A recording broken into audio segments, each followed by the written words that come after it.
감사합니다. 하나님, 오늘도 우리에게 새로운 가족을 보내주시니 감사합니다. 우리 박선영 성도님, 하나님께서 다시 발걸음을 주의 은혜 안으로 불러주시니 감사합니다.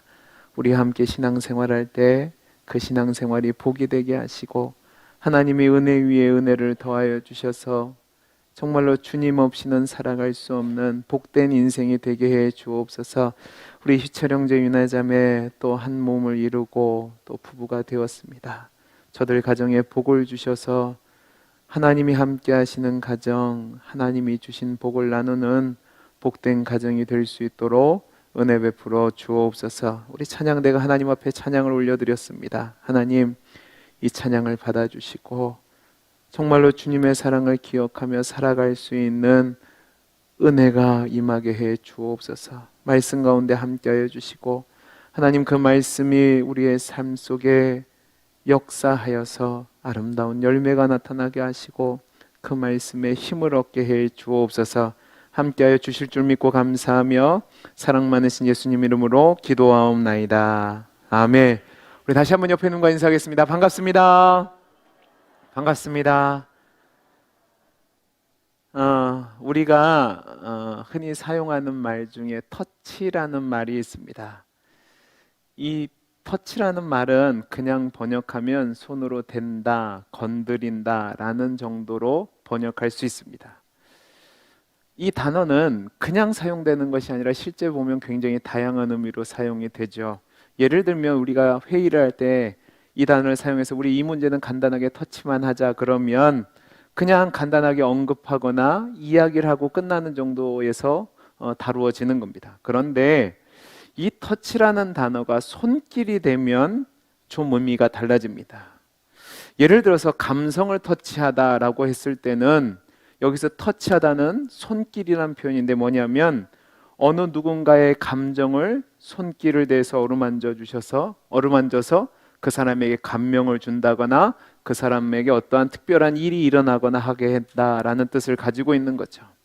예를 들어서 우리가 어려운 사람들에게 도움을 줄 때 따뜻한 온정의 손길을 기다립니다. 따뜻한 온정의 손길을 보탭시다라고 하면 어려움을 당한 사람들에게 우리의 마음을 담아서 전달하는 것이고 그들에게 위로가 되고 용기가 되고 심지어는 변화가 일어날 수 있습니다라는 것을 가지고 이야기하는 겁니다.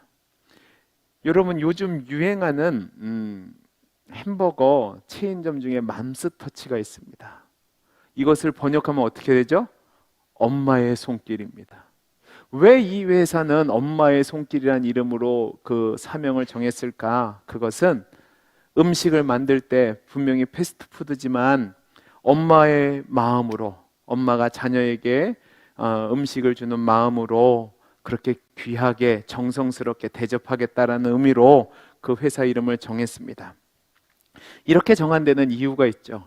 자녀를 키워보신 분들은 아시겠지만 자녀를 키울 때 엄마의 손길이 있고 아빠의 손길이 있습니다. 예전에 어르신들이 버릇없는 사람들을 보면 이렇게 욕을 했습니다. 애비 없는 자식. 그 얘기는 뭐죠? 아버지 손길이 미치지 못하니까 버릇도 없고 예의도 없고 절제도 못하고 공경하지 못한다는 거죠. 그런데 이 아버지의 손길과 달리 어머니의 손길이 미치지 못하면 이 아이는 감정적으로 늘 배고파합니다. 왜 그렇죠? 우리가 엄마 손길 하면 떠오르는 게 뭐예요?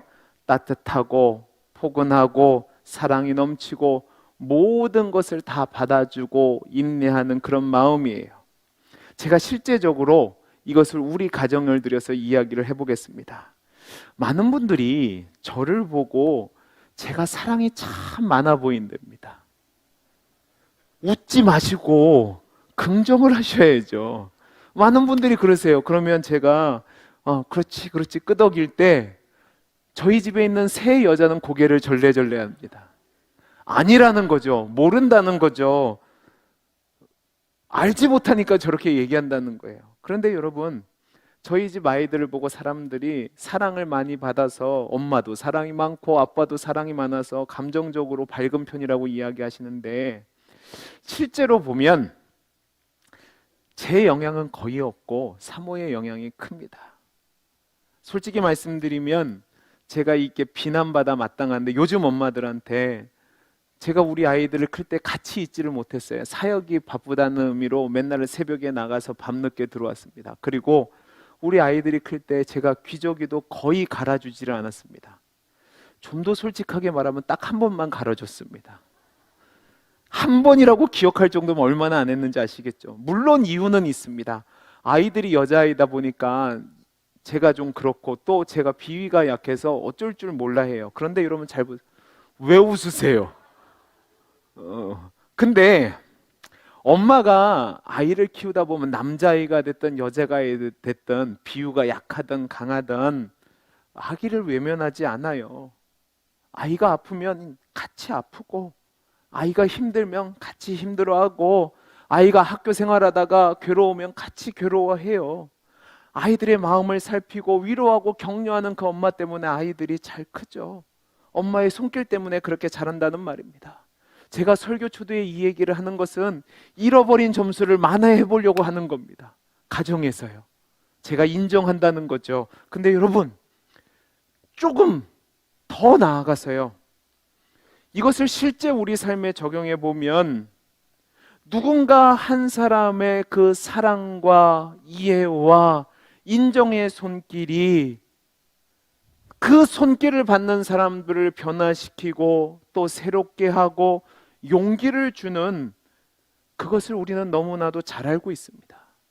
오늘 본문이 바로 그 이야기를 하고 있어요. 자, 우리 오늘 본문 1절에서 3절 말씀을 다시 한번 읽어보겠습니다. 같이 읽겠습니다. 시작. 예수께서 산에서 내려오시니 수많은 무리가 따르니라. 한 나병 환자가 나와 절하며 이르되 주여 원하시면 저를 깨끗하게 하실 수 있나이다 하거늘 예수께서 손을 내밀어 그에게 대시며 이르시되 내가 원하노니 깨끗함을 받으라 하시니 즉시 그의 나병이 나아진지라. 여러분, 오늘 말씀의 시작을 어떻게 하고 있죠? 예수께서 산에서 내려오시니 라고 되어 있습니다. 마태는 예수님이 이 나병 환자를 고치시는 사건을 어디에다 배치를 해놓냐면 마태복음 5장에서 7장까지를 우리가 산상수훈이라고 이야기하는데 그 산상수훈을 마치시고 내려오시는 가운데 이 일을 행했다고 기록하고 있습니다. 그런데 여러분, 성경을 전체를 보면 우리가 마태, 마가, 누가복음을 공관복음이라고 이야기합니다.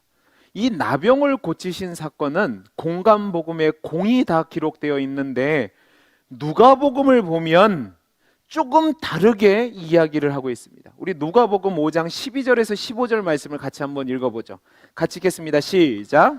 예수께서 한 동네에 계실 때에 온몸에 나병 들린 사람이 있어 예수를 보고 엎드려 구하여 이르되 주여 원하시면 나를 깨끗하게 하실 수 있나이다 하니 예수께서 손을 내밀어 그에게 대시며 이르시되 내가 원하노니 깨끗함을 받으라 하신대 나병이 곧 떠나니라. 예수께서 그 애를 경고하시되 아무에게도 이르지 말고 가서 제사장들에게 내 몸을 보이고 또 내가 깨끗하게 됨으로 인하여 모세가 명한 대로 예물을 드려 그에게 입증하라 하셨더니 예수의 소문이 더욱 퍼짐에 수많은 무리가 말씀도 듣고 자기 병도 고침을 받고자 하여 모여오되. 여러분, 이 말씀은 같은 사건인데 비슷한 것처럼 보이지만 차이가 있습니다. 누가는 이 사건을요, 누가복음 4장 14절부터 6장 49절까지 이어지는 예수님의 세례를 마치시자마자 공생애를 시작하시면서 행하신 1차 갈릴리 사역 기사 중에서 일어난 치료의 사건으로 보고 있습니다. 그러면 누가는 이 나병 환자를 고치신 사건을 산상수훈이 주어지기 이전에 행하신 사건으로 기록하고 있는 겁니다. 그런데 마태는 산상수훈 뒤에 일어난 사건으로 기록하고 있어요. 또 여러분 8장 2절 말씀을 보시면 마태복음 나병 환자가 예수님께 나와 온 것처럼 기록합니다. 그러니까 이것은 뭐냐면 동네 밖에 있다가 동네 안으로 들어오시는 예수님께 나온 것처럼 이야기하고 있는데 누가복음 5장 12절 말씀을 보면요, 온몸에 나병 들린 사람이 있어 라고 해서 마치 이 나병 환자가 동네 안에 있다가 예수님을 만난 것처럼 기록합니다. 그럼 왜 이런 차이가 있을까? 그것은 마태복음, 마가복음, 누가복음의 저자가 이 복음서를 기록한 저작 의도와 동기에 따라서 이 사건을 배치했기 때문에 그렇습니다. 그러면 왜 마태는 누가와 다르게 이렇게 기록했을까? 여러분, 마태는 이 마태복음을 누구를 위해서 썼냐면 유대인들을 위해서 썼습니다. 유대인들이 자신들만이 언약 백성이라고 생각하고 있었는데, 자신들만이 선민이라고 생각하고 있었는데, 예수님이 진정한 믿는 자들의 메시아가 되심을 이야기하면서 믿지 않는 유대인들이 예수님을 믿도록 하기 위해서 구약의 완성, 예언의 완성으로 오신 분으로서 이 사건을 기록했단 말이에요. 그러니까 여러분, 가만히 보시면 왜 마태가 이 사건을 산상수훈 뒤에 기록했는지를 알면 굉장히 큰 은혜를 위해서 마태가 의도적으로 거기다 놨다는 것을 알게 됩니다. 자, 보세요. 마태는 예수님이 산상수훈을 시작하면 마태는 예수님이 공생의 사역을 시작하면서 바로 산상수훈으로 했다고 이야기합니다. 그러면 여러분, 5장에서 7장까지 기록된 산상수훈이 뭐냐? 이 산상수훈은 하나님 나라 백성의 삶의 원리입니다. 마태는 이 산상수훈을 예수님이 가르치셨고, 이 산상수훈 가운데 팔복과 주기도문을 비롯한 예수를 믿음으로 말미암아 새로운 하나님 나라에 들어가는 하나님 나라 백성의 삶의 원리가 어떠했는지를 기록하고 있었어요. 여러분, 이것은 구약을 보면 이스라엘 백성에게 자신들이 선민이라는 정체성을 주어진 사건이 있는데, 그게 뭐냐면 출애굽 뒤에 그들이 모세와 함께 시내산에 이르렀을 때 시내산에 모세가 올라서 하나님의 말씀을 받고, 그들이 그 말씀을 기반으로 해서 우리는 다른 민족들과 달리 하나님의 선민, 하나님의 택한 백성이라는 정체성을 가졌다고 믿고 살아왔어요. 그런데 그것과 대치되게 모세를 대신한 예수님께서 산에 오르셔서, 모세는 하나님의 말씀을 받았지만 예수님은 직접 그 말씀을 선포하시면서 자신을 따르는 백성들이 예수님을 통해서 새롭게 임한 하나님 나라 백성임을 선포하시고, 그들이 그 백성으로 어떻게 살아가야 되는지를 이야기하셨다고요.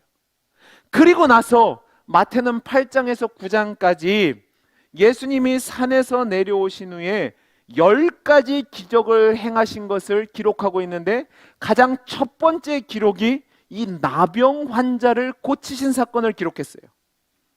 그 얘기는 이 나병 환자를 고치신 것이 앞에 있는 사건과 굉장히 밀접한 관계를 잇고 중요한 의미를 가졌다는 것을 이야기하는 겁니다. 왜 중요하냐? 여러분, 3절 말씀을 보시면 왜 중요한지가 나오는데 잘 보세요. 예수께서 가르치시고 이제 사역을 하시는데 가장 처음 사람에게 손을 내미신 사건, 손길을 내미신 사건이 바로 이 사건이기 때문에 그렇습니다. 예수님이 이 땅에 오셔서 공생의 사역을 시작하시고 처음 사람에게 손길을 내미시는데, 그 손길을 내미신 대상이 이 세상에서 가장 부정한 자라고 평가되는 나병 환자에게 베푸신 거예요. 여러분, 나병이 어떤 병이죠? 예전 성경을 보면 이 나병을 뭐라고 표현했죠? 문둥병이라고 표현했습니다. 요즘은 문둥병이라고 하지도 않고 나병이라고도 잘하지 않고 뭐라고 표현하냐면 한센병, 한센씨병이라고 얘기합니다. 이 한센병은 피부나 말초신경에 한센병균이 들어가서 피부 조직에 심한 변형을 일으키는 병입니다. 이 병이 어떻게 일어나는지는 아직까지도 그 감염 경로가 정확히 밝혀지지 않았는데요. 이 병에 걸렸는데 치료가 되지 않으면 피부와 말초신경이 손상됩니다. 그리고 합병증이 나타나는데 어떻게 되냐면 피부가 썩고 고름이 생기고 무감각해지다가 통각이 완전히 마비가 됩니다. 그러니까 불에 손을 닿아도 아픔을 못 느껴요. 그러다가 어떻게 된 줄 아십니까? 사지가 절단이 되고 코가 내려앉고 눈이 안으로 들어가서 결국은 실명하고 결국은 죽어나가는 겁니다. 구약시대에는 이 나병에 걸리면 이 병이 불치병이고 전염병이고 또 하나님께 저주받은 병이라고 해서 사회로부터 격리 조치를 시켰습니다. 특별히 구약을 보시면 단순한 격리가 아니라 이 나병 환자는 하나님께 저주를 받아서 그래서 하나님의 은혜의 자리에 들어갈 수 없는 자라고 낙인을 찍었습니다. 우리 성경을 한 군데 찾아보죠. 레위기 13장 44절에서 46절입니다. 우리 같이 한번 읽어보겠습니다. 시작. 이는 나병 환자라 부정하니 제사장이 그를 확실히 부정하다고 할 것은 그 환부가 그 머리에 있음이니라.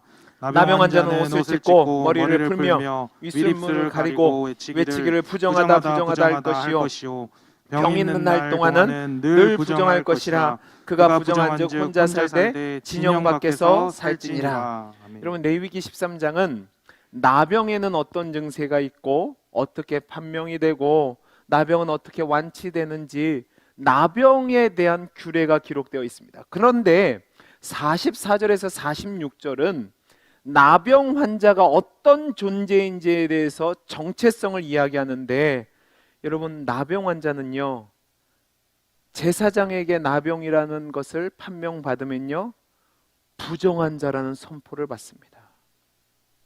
그러면 부정한 자라는 선포를 받으면 이 나병 환자는 옷을 찢고 머리를 풀고 윗입술을 가리고 스스로를 향해서 뭐라고 얘기하냐면 나는 부정한 자입니다.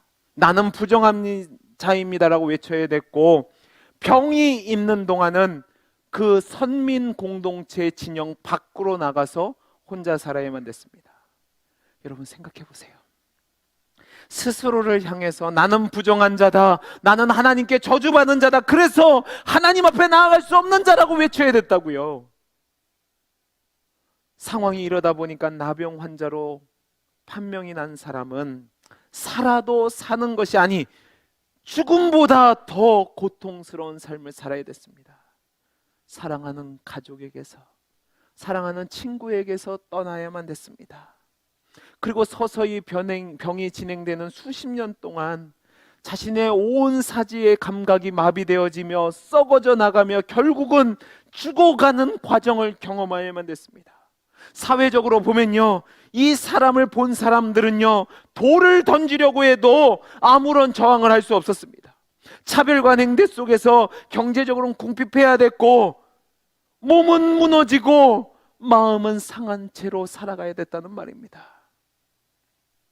여러분, 이런 나병 환자에게 예수님이 이 땅에 오셔서 처음으로 손길을 내미셨다고요. 얼마나 극적이고 은혜가 넘치는 말씀입니까? 여러분, 오늘 말씀 1절을 보면 산에서 내려오시니 수많은 사람들이 있었다고 얘기합니다.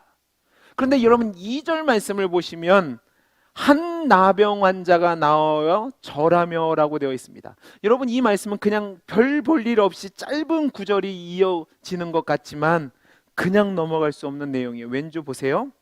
여러분, 제가 방금 전에 뭐라고 설명을 했냐면 나병 환자들은 보통 사람들과 함께 할 수 있다고 했습니까? 없다고 했습니까?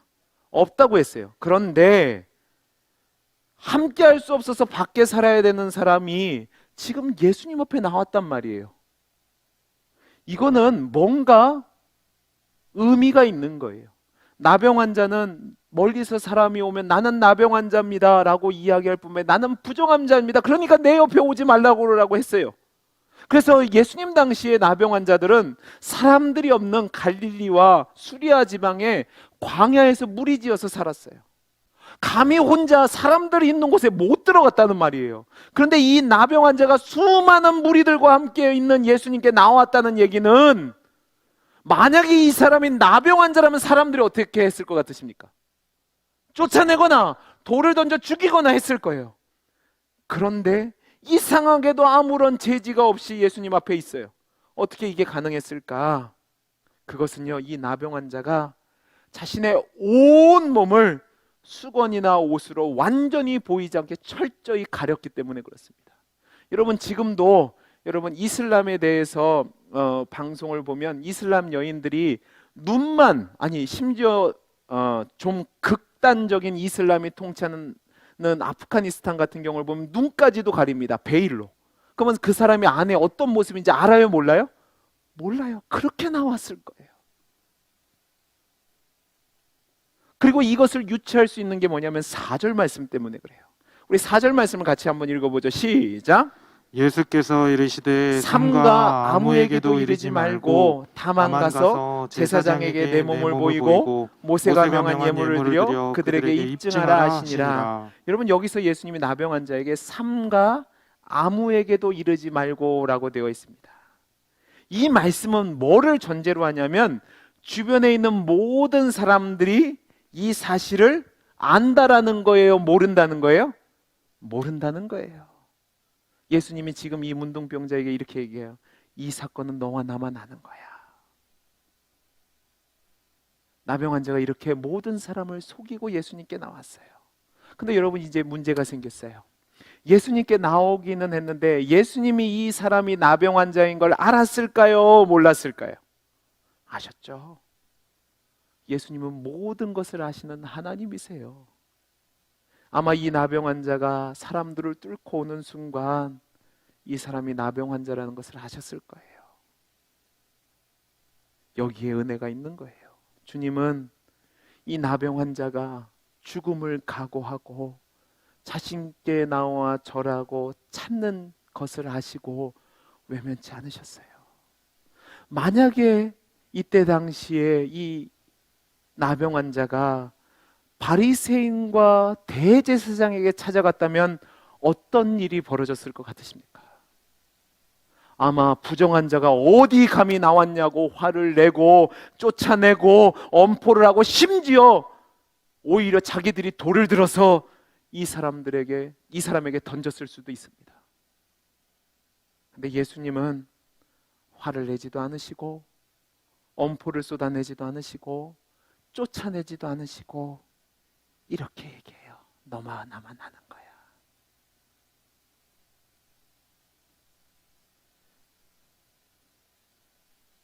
여기서부터 은혜가 되지 않을까요? 여러분이 지금 이 설교를 들으실 때 나병 환자의 입장에서 한번 이 설교를 들어보세요. 이 사건은 너와 나만 아는 거야. 그렇게 얘기하십니다.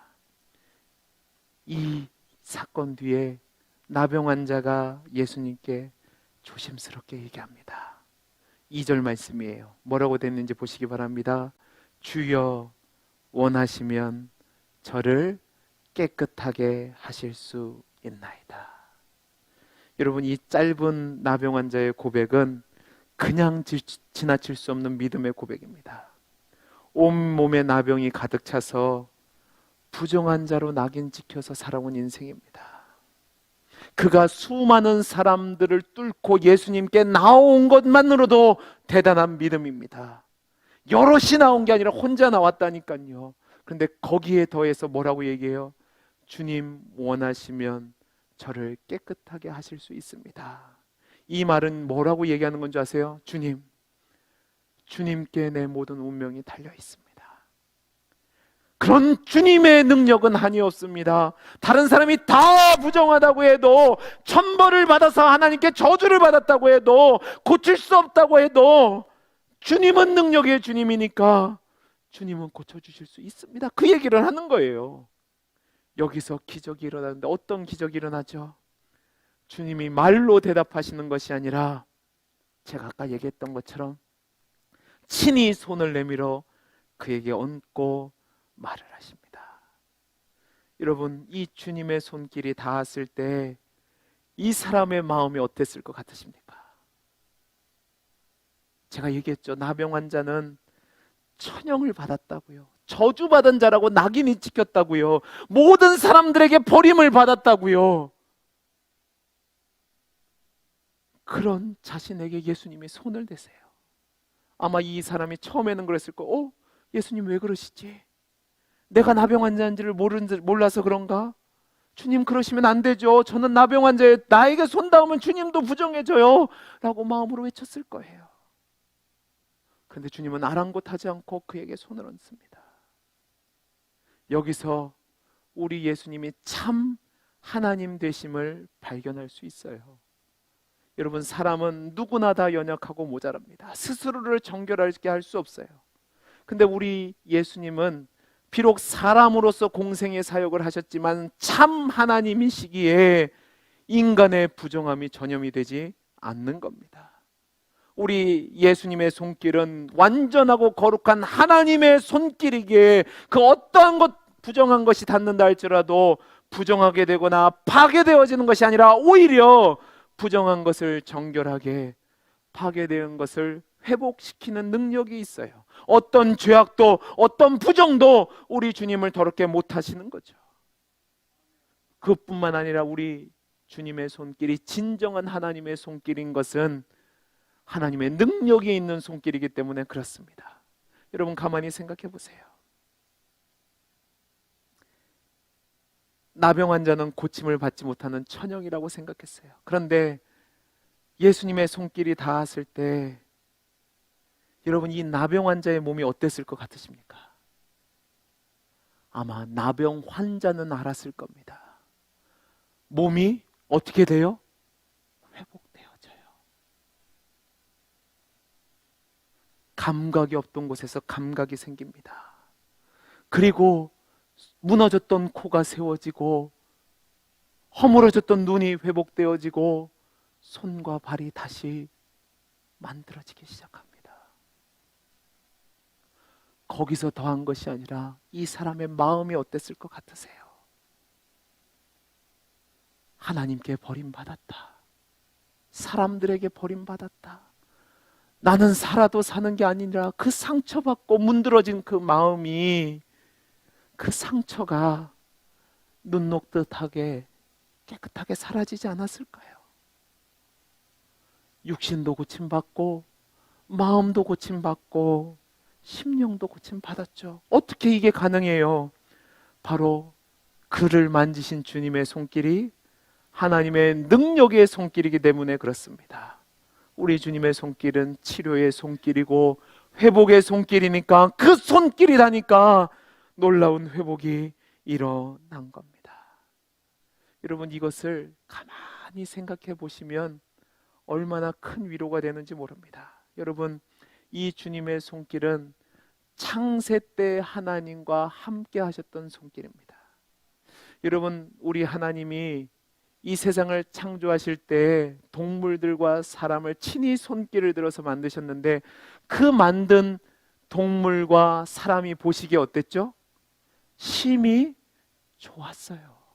흠도 없고 부정함도 없고 아름다웠단 말이에요. 그런데 죄로 말미암아 그 모든 것이 무너졌어요. 죄로 인해서 부정하여지고 파괴되어지고 감각이 없는 자가 됐다고요. 이 나병 환자처럼 모든 것이 무너져 내렸다고요. 하나님이 창조하실 때 그 아름다웠던 모습은 사라지고 죄로 말미암아 살아도 산 것이 아닌 살았지만 죽은, 하나님께 버림받은 저주받은 존재가 우리였다고요. 그러니까 우리는 늘 숨겨요. 여러분 잘 보세요. 아담과 하와가 범죄한 뒤에 처음 행한 일이 뭔지 아세요? 부끄러움을 숨기기 위해서 옷을 만들었고 하나님의 음성이 들으니까 숨었다고요. 철저히 숨긴다고요. 근데 여러분 오늘 말씀 보세요. 이 사건이 제가 언제 일어났다고 그랬죠? 예수님이 산에 오르셔서 산상수훈으로 천국 백성의 삶의 원리를 가르치신 후에 일어났어요. 여러분, 천국은 누가 소유하나요? 팔복 말씀에 따르면 심령이 가난한 자, 애통하는 자, 의에 줄이고 목마른 자, 온유한 자, 의를 위해서 박해받는 자가 천국을 소유하게 된대요. 즉 천국을 소유한 자는 하나님 앞에서 거룩한 자, 하나님의 은혜 입은 자만이 천국을 소유할 수 있어요. 그런데 그 천국을 우리의 힘으로 들어갈 수 있나요? 없어요. 우리는 부정한 자예요. 나병한 자와 같다고요. 그런데 주님이 그에게 손을 만져주시니까 그가 부정한 자가 아니라 이리에 정결한 자가 돼서 하나님 앞에 나아갈 수 있는 존재가 됐다고요. 마찬가지로 저와 여러분이 부정한 자였는데, 이 나병한 자와 같은 존재였는데 주님이 우리에게 오셔서 그의 은혜의 손길로 만져주시니까 우리의 부정함이 사라지고 깨끗하게 나아서 천국을 소유한 자가 됐다고요. 지금 그 이야기를 하기 위해서 마태가 이렇게 배치를 해놓은 겁니다. 이 예수님의 손길이 능력의 손길이고 사랑의 손길이고 은혜의 손길이니까 그 손길만 닿으면 아무리 부정한 자라 될지라도, 아무리 상처받은 영혼이라 할지라도 나음과 고침과 회복을 입을 뿐만 아니라 천국을 소유한 자가 된다고요. 여러분, 이게 쉬운 일이 아니에요. 쉬운 일이 아니라고요. 여러분 이거를 그냥 넘어가면 안 되고 예수님이 얼마나 사랑의 손길로 그를 만지셨는지를 아셔야 돼요. 여러분 잘 보시기 바랍니다. 예수님의 말씀에 능력이 있습니까 없습니까? 빨리 대답해 보세요. 능력이 있어요 없어요? 있어요. 그래서 죽은 나사로를 말씀으로 살리셨다고요. 그러면 이 나병한 자가 왔을 때 주님이 굳이 손길을 얹어서 그를 만질 필요가 있었을까요 없었을까요? 없었어요. 그냥 말씀으로만 해도 나을 수 있었단 말이에요. 근데 주님은 사랑의 주님이라고요. 이 손길을 통해서 그의 마음을 고쳐주시는 거예요. 내가 너를 버리지 않았다. 기꺼이 내가 너를 받아주겠다. 그 얘기를 하시는 거예요. 여러분, 사람은 제가 얘기했잖아요. 저는 아빠인데도 우리 아이 기저귀를 못 만졌다니까요. 근데 우리 주님은 말씀으로만 하실 수 있는데도 불구하고 그를 만지셨어요. 왜? 사랑하니까. 저와 여러분에게도 동일한 은혜를 주시는 겁니다. 여러분, 열왕기 하 5장을 보면 엘리사가 나아만 장군을 고치는 장면이 나옵니다. 엘리사가 쳐다도 안 봐요. 요단강에서 7번 씻으면 나을 거래요. 나아만 장군이 고침을 받았죠. 그죠? 엘리사보다 우리 주님이 능력이 없을까요? 빨리 대답을 해보세요. 엘리사보다 우리 주님이 능력이 없어요? 아니죠. 있죠. 그러면 주님이 그러셔도 되잖아요. 야, 실로암 가서 한번 씻어봐라. 요단강 가서 너도 씻어봐라. 그래도 되잖아요. 근데 친히 손을 얹어주셨어요. 친히. 사랑하시니까. 여기서 끝난 게 아니에요. 3절 말씀 보시기 바랍니다. 3절 말씀 같이 읽죠. 시작. 예수께서 손을 내밀어 그에게 대시며 이르시되 내가 원하노니 깨끗함을 받으라 하시니 즉시 그의 나병이 깨끗하여 진지라. 손길을 내밀으신 것은 사랑의 손길이라고 해서, 근데 거기서 더 나가서 내가 원하노니 깨끗함을 받으라. 이 얘기는 뭔지 아세요? 우리를 만드실 때, 창조하실 때 그 처음 모습으로 돌아가는 것이 내 바람이라는 거예요. 이건 오직 하나님만이 하실 수 있는 거죠. 우리 예수님이 참 하나님이시니까 그 이야기를 하시는 거예요. 그리고 그 뒤에 뭐라고 되어 있어요? 나병한 자가 고침을 받았다고 얘기합니다. 사랑하는 성도 여러분, 그 사랑의 주님이, 그 능력의 주님이, 그 위로의 주님이 오늘 이 시간 저와 여러분에게 나오셔서 그 손길을 여러분에게 내밀고 계십니다. 여러분의 상황은 어떠십니까? 물론 나병 환자와 같지 않을 수 있습니다. 그런데 여러분, 못 고칠 질병 때문에 신음하고 계시지는 않습니까? 이 나병 환자처럼 마음이 상처받아서 괴로워서 울 수밖에 없는 상황에 있지는 않으십니까? 누구에게도 보이고 싶지 않는 숨기고 싶은 내 모습, 절망적인 내 모습 때문에 탄식하며 슬픔 중에 계시지는 않으십니까? 주님에게 나아오시기 바랍니다. 주님 앞에 여러분을 내려놓으시기 바랍니다. 그러면 주님이 여러분에게 사랑의 손길로, 치료의 손길로, 능력의 손길로, 회복의 손길로 여러분을 만져주실 줄로 믿습니다. 그리고 여러분을 점과 흠이 없는 깨끗하고 온전한 상태로 회복시켜 주실 거예요. 왜요?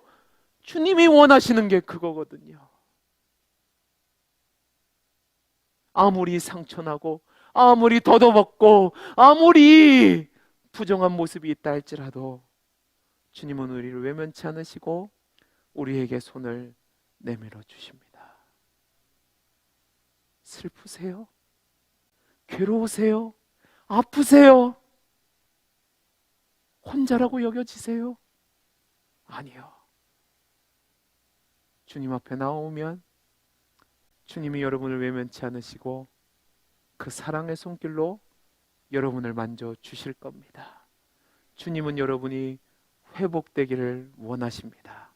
주님은 여러분이 낫기를 원하십니다. 주님은 여러분이 온전하기를 원하십니다. 그걸로 만져 주신다고요.